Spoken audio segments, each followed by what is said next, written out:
Hoje, vamos viajar até a cidade de Éfeso, onde o apóstolo João escreveu seu evangelho, escrito em um cenário permeado pela filosofia grega. Nesse ambiente, marcado por debates sobre o sentido da vida e do cosmos, João revelou algo que mudou para sempre a compreensão do sagrado. Fique com a gente e prepare-se para ver a história de um evangelho sob uma nova ótica, onde filosofia e fé se entrelaçam de maneira surpreendente.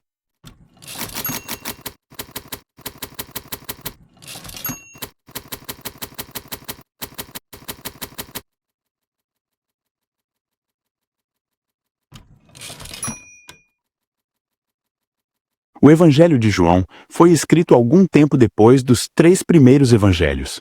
Acredita-se que tenha sido escrito no final do primeiro século. No entanto, não há como afirmar isso com certeza, e a questão não tem grande relevância.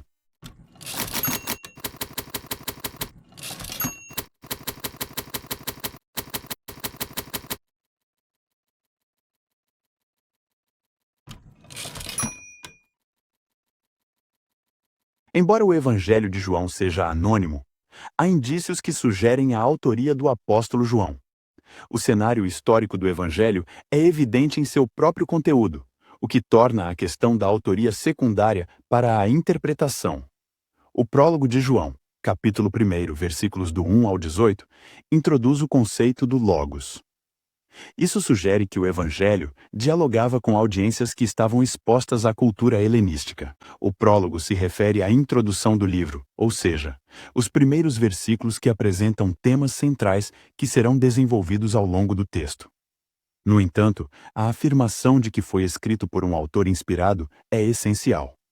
A autoria e a data do Evangelho não comprometem sua inspiração, mas podem influenciar sua interpretação.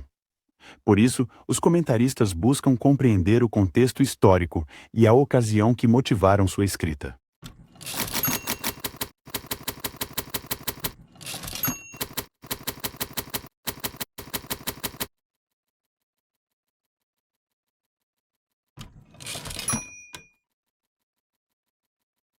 O Evangelho de João foi escrito na cidade de Éfeso, na Ásia Menor.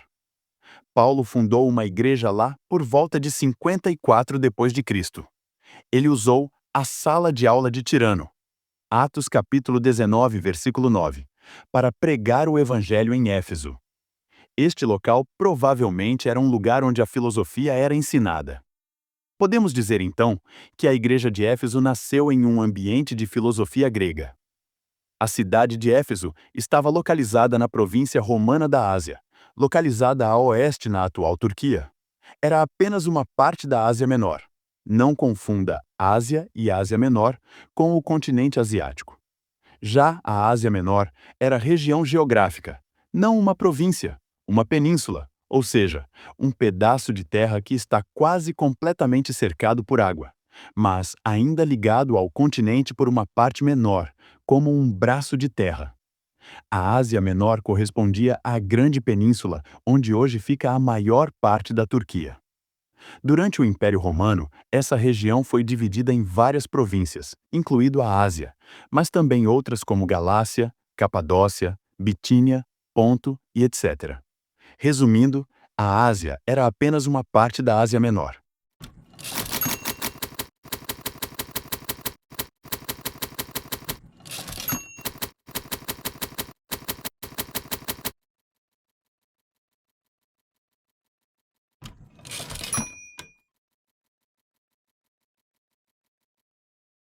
O interesse pela filosofia era grande nos dias de João.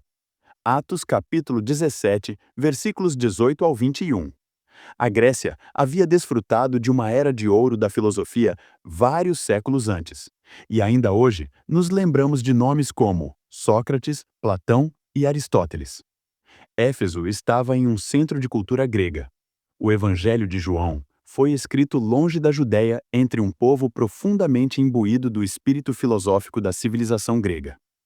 Nesse ambiente impregnado de filosofia, não surpreende que até um imperador, Marco Aurélio, que era um filósofo estoico, tenha ascendido ao trono e governou sob forte influência do estoicismo, ilustrando a força dessas ideias na época. Os antigos gregos queriam entender de onde vinha o universo e do que tudo era feito. Eles olhavam para a enorme variedade de coisas que existem e tentavam encontrar algum tipo de fio condutor que unificasse tudo, sem deixar espaço para caos ou confusão. Os pensadores da época abominavam o caos e a confusão. Para os filósofos gregos, a busca pelo sentido da vida não era feita da mesma forma que a maioria das pessoas faz hoje. Eles tentavam entender as regras que governam o universo, como se estivessem montando um grande quebra-cabeça para descobrir o que dá ordem a tudo. Os gregos tentaram explicar a existência e a forma do universo e a singularidade do homem unicamente com base na razão humana, intuição e experiência. Eles desenvolveram suas filosofias a partir de si mesmos, por si mesmos e sobre si mesmos, sem qualquer dependência da revelação divina.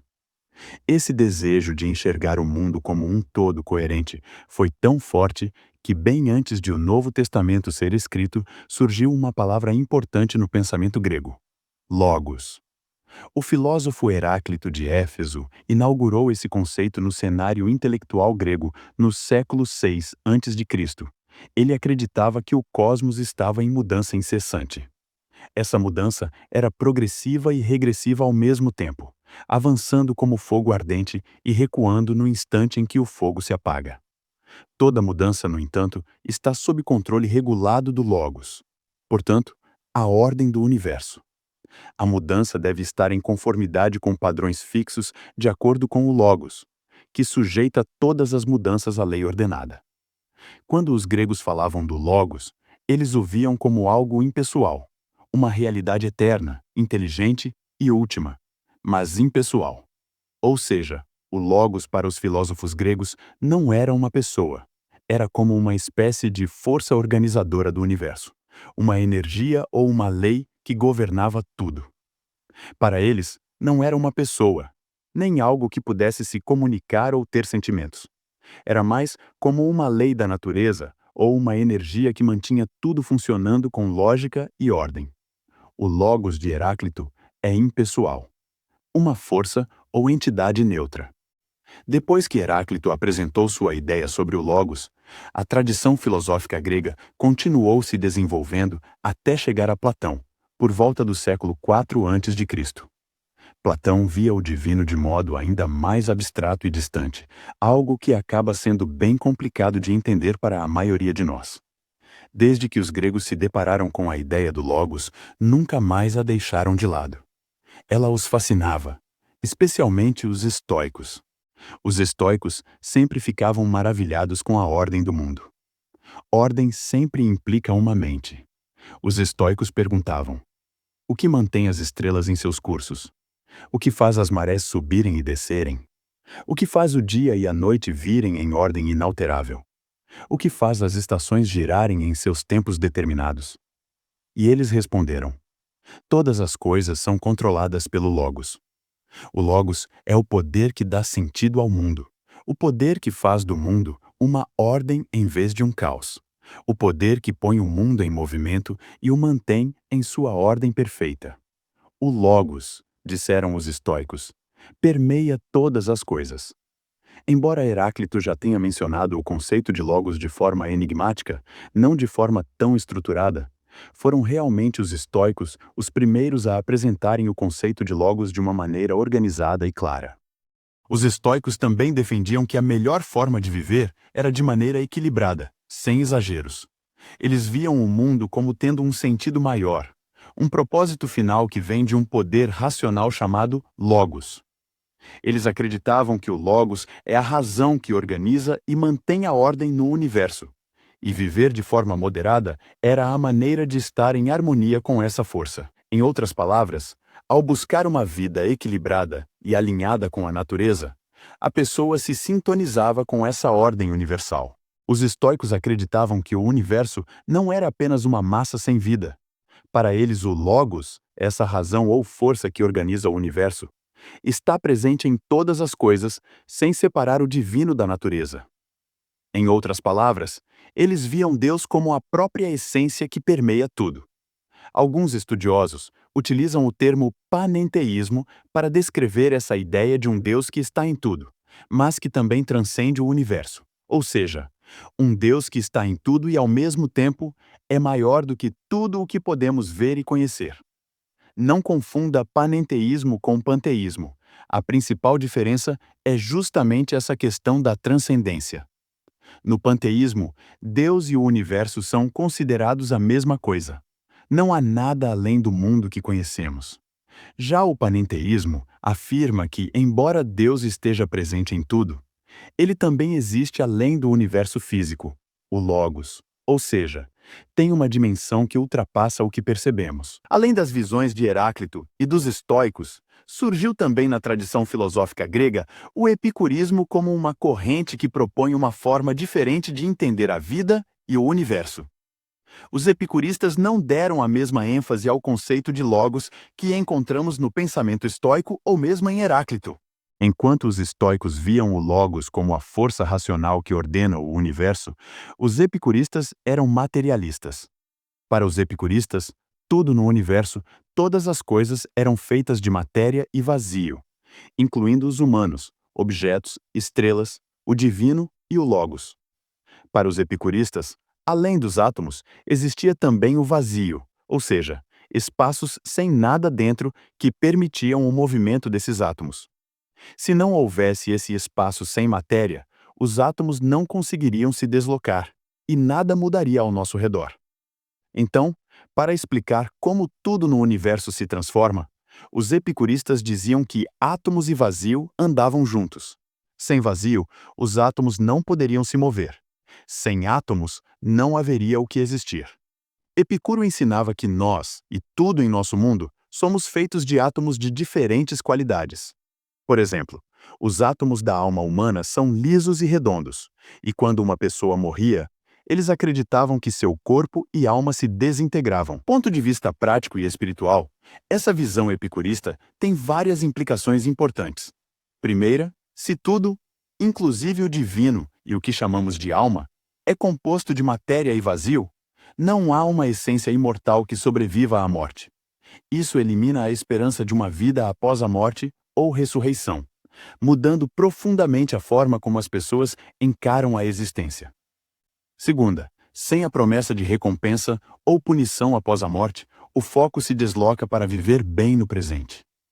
Epicuro defendia que o objetivo era alcançar a ataraxia, uma paz interior, livre de medos e ansiedades. E terceira, se tudo é finito e material, o sentido da vida passa a ser como aproveitar ao máximo a existência aqui e agora, sem depender de uma salvação ou de uma intervenção divina.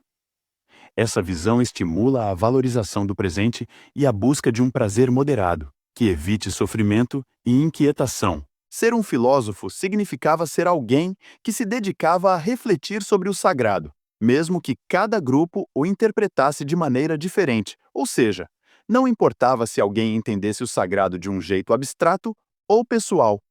O importante era se dedicar a pensar sobre o que é sagrado. O ambiente cultural de Éfeso era igual ao de Atenas quando o apóstolo Paulo declarou aos atenienses no Areópago: Homens de Atenas, vejo que em todos os sentidos vocês são muito religiosos. No ambiente cultural de Éfeso, a busca pelo sagrado e a reflexão sobre o divino já estavam profundamente enraizadas. Esse mesmo ambiente, marcado por uma intensa procura espiritual e filosófica, foi o contexto em que o Evangelho de João foi escrito. A igreja de Éfeso, para a qual João chegou décadas depois de Paulo, estava cercada por essa selva filosófica.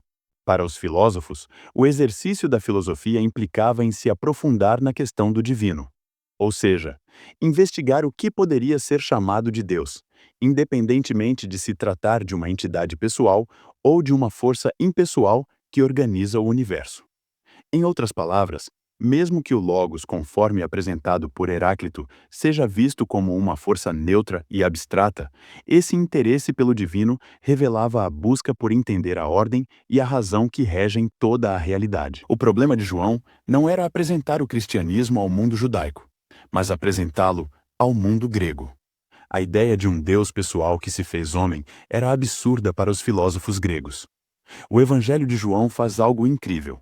Ele pega esse conceito filosófico do Logos e o transforma em algo concreto e pessoal.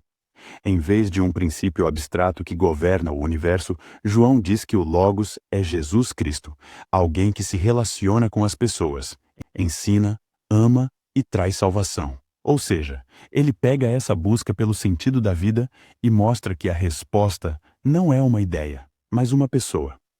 Isso torna tudo muito mais acessível para qualquer um que busca um propósito real para a vida. Por isso, essa declaração era tão espantosa para aquela época. Jesus não apenas ensinava sobre Deus, ele reivindicava ser Deus. Além dessa densa influência filosófica, a igreja em Éfeso enfrentava outros desafios significativos. Após explorarmos as visões de Heráclito, dos estoicos e do epicurismo, vamos falar sobre o gnosticismo, que não se insere como um movimento filosófico da tradição grega, mas aparece no seio do cristianismo como uma heresia. Enquanto os filósofos gregos buscavam explicar o cosmos por meio da razão e da matéria, o gnosticismo propõe uma busca por um conhecimento secreto e espiritual que os demais crentes não tinham. Esse conhecimento se baseava na ideia de que o espírito, a parte imaterial e essencial do ser, é por natureza bom, enquanto que toda a matéria, o mundo físico, tem um mal que vem junto. Os estágios iniciais do gnosticismo estavam espalhados aqui e ali. Ideias protognósticas já estavam começando a circular. Como as epístolas de João refletem, perto do final daquele primeiro século, a heresia gnóstica entrou na igreja.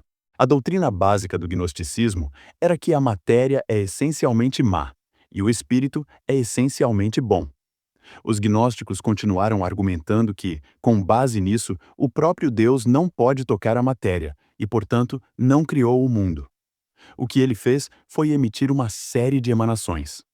Cada uma dessas emanações estava mais distante dele, até que finalmente havia uma tão distante dele que podia tocar a matéria. Essa emanação foi a criadora do mundo.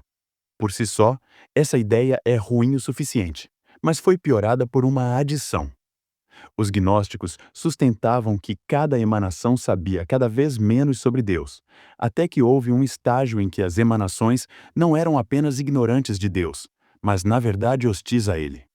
Então eles finalmente chegaram à conclusão de que o Deus Criador não era apenas diferente do Deus real, mas também era bastante ignorante e ativamente hostil a ele.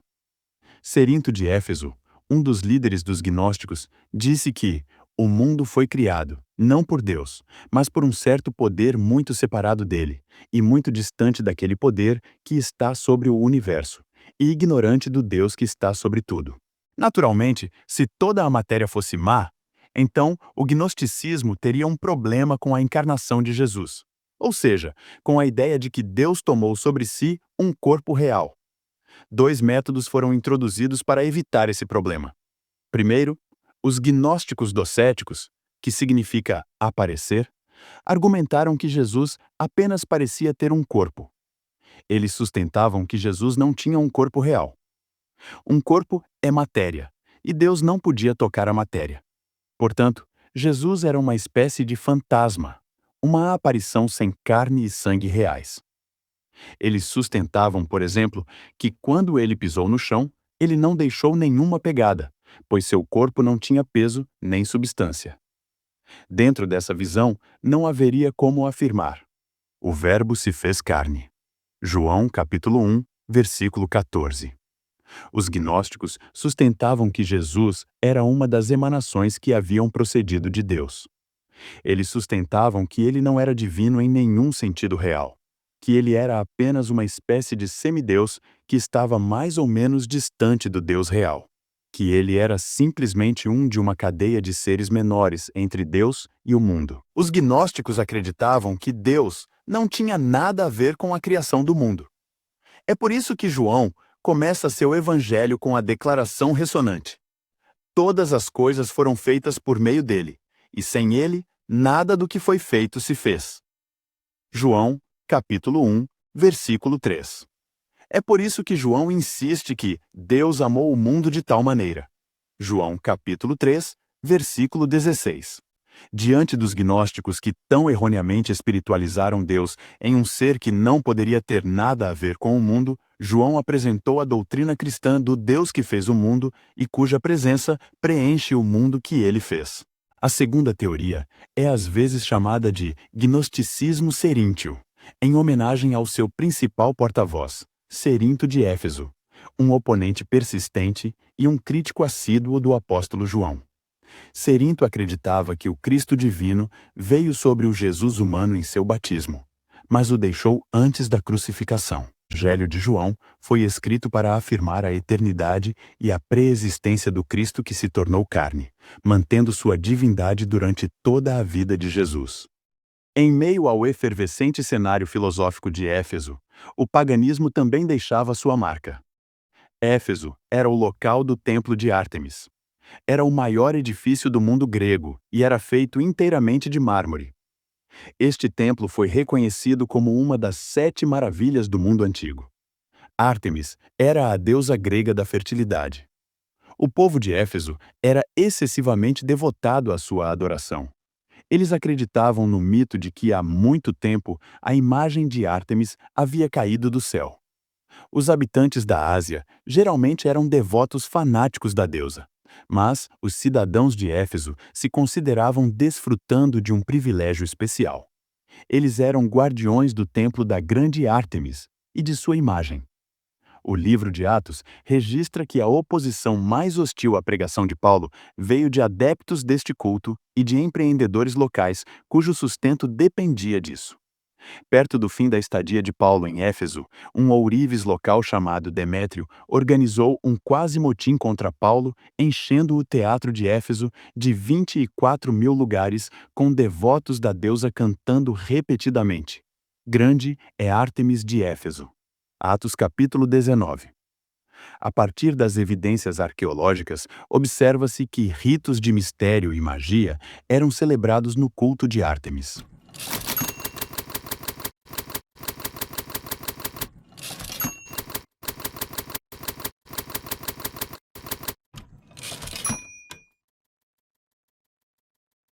Vivemos em uma era de globalização e de avanço tecnológico, onde temos acesso imediato a uma infinidade de opiniões, valores e ideologias de diferentes partes do mundo. Da mesma forma que no primeiro século, o mundo moderno também está imerso em um turbilhão de ideias. Em ambas as épocas, o ser humano enfrenta desafios intelectuais e espirituais profundos. O conceito de pensar no contexto contemporâneo se torna ainda mais importante, pois os cristãos precisam desenvolver a capacidade de discernir o que é verdadeiro e significativo, em meio a tantas informações contraditórias. O Evangelho de João, portanto, é relevante para o pensante moderno justamente por se situar nesse contexto de pluralidade de ideias. Ele nos oferece uma reflexão profunda sobre a verdade, a moralidade, a divindade e a humanidade, sem se contentar com respostas simplistas.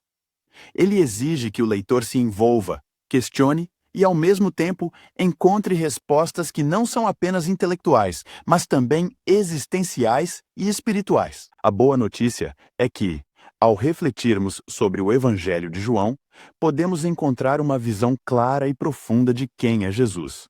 E essa visão pode iluminar nossa jornada em meio ao turbilhão de ideias e valores que nos cercam.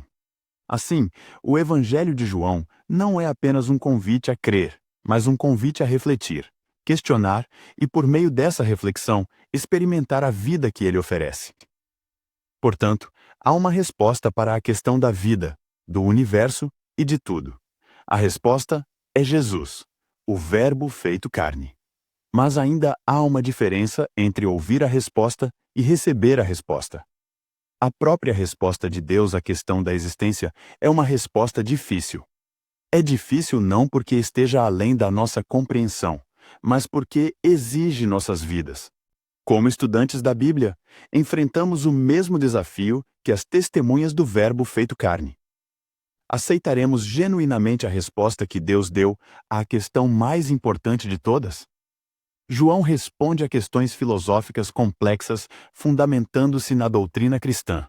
oferecendo uma perspectiva sobre a natureza da verdade que era tão central no ambiente intelectual de sua época quanto é hoje. Embora as circunstâncias históricas possam mudar, as questões fundamentais da filosofia e da fé continuam, e as respostas da fé cristã permanecem verdadeiras e confiáveis.